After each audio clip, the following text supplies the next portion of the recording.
Every major world religion, almost every philosopher, and decades of environmental science agree on one thing: materialism is a destructive force. Yet globally, we are buying and consuming at a higher volume than at any point in human history.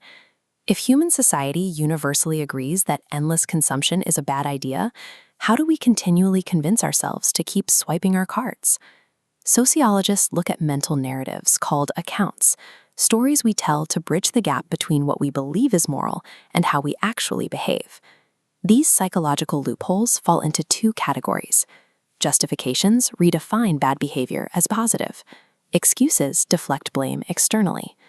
To understand the true grip of materialism, we have to look past the advertising. We need to examine how shifting economic realities and cultural ties force societies to invent these moral loopholes in the first place. In the established consumer markets of the West, stable wealth allows for a psychological buffer. Because survival is generally secured, these cultures use justifications to frame their spending as something respectable.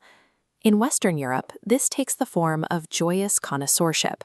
To avoid the label of the crass materialist, consumers redefine their purchases as an aesthetic pursuit. Buying a high-end item is framed as a cultured appreciation for art and worldly experience. This aligns with a historical standard of European cultural curation.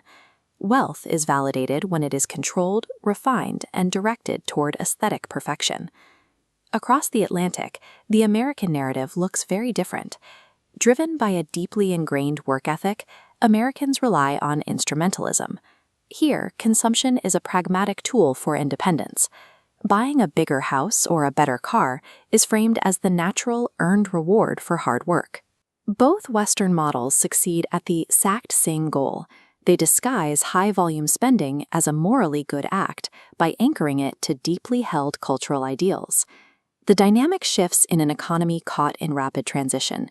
Turkey is currently undergoing a period of intense urbanization and marketization.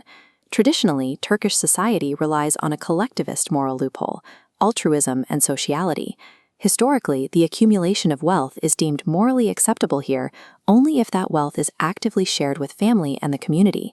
But recent economic growth has caused cultural friction. A new excuse is beginning to override traditional altruism: the social pressure to consume simply to prove one is a modern human being, catching up to Western standards. This desire for Western modernization traces back to the 1920s, when leaders like Ataturk initiated a top-down push toward Western aesthetics and civilized progress. Today, that historical push manifests as a friction between traditional surroundings and imported consumer culture. When social structures face intense economic pressure, traditional community morals are gradually overwritten. The collective good yields to the individual need to purchase a place in the contemporary world. For an example of how violently an economy can dictate cultural morals, we look to Romania. For decades, the country lived under a restrictive political order characterized by severe, state-mandated deprivation. In 1989, that system was dismantled. The state collapsed, and the country was suddenly flooded with free market capitalism. This market transition redefined social status. An educated university teacher who once held intellectual authority now found that their title carried little weight in a world where money was the only metric of success. To survive this shift, Romanians adopted two new accounts. One is deservingness, the idea that surviving prior poverty entitles them to current luxury.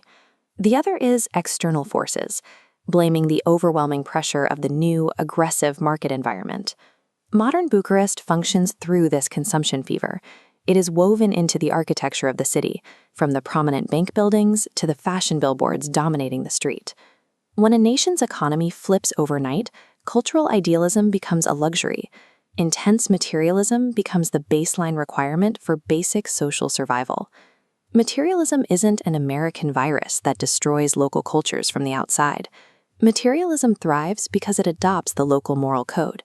It uses European romanticism, American utility, Turkish collectivism, or Romanian post-deprivation fairness to disguise itself as a moral necessity. This chart shows how consumption rates trend across different cultural profiles: the connoisseur, the provider, the survivor, and the earner. Despite the differing moral labels, every line trends aggressively upward. Consumer culture will expand as long as we use a cultural yardstick to label others as materialists while excusing our own spending. So the next time you find yourself making a major purchase, take a second to ask yourself, are you fulfilling a genuine practical need, or are you just borrowing a moral loophole from your culture's history?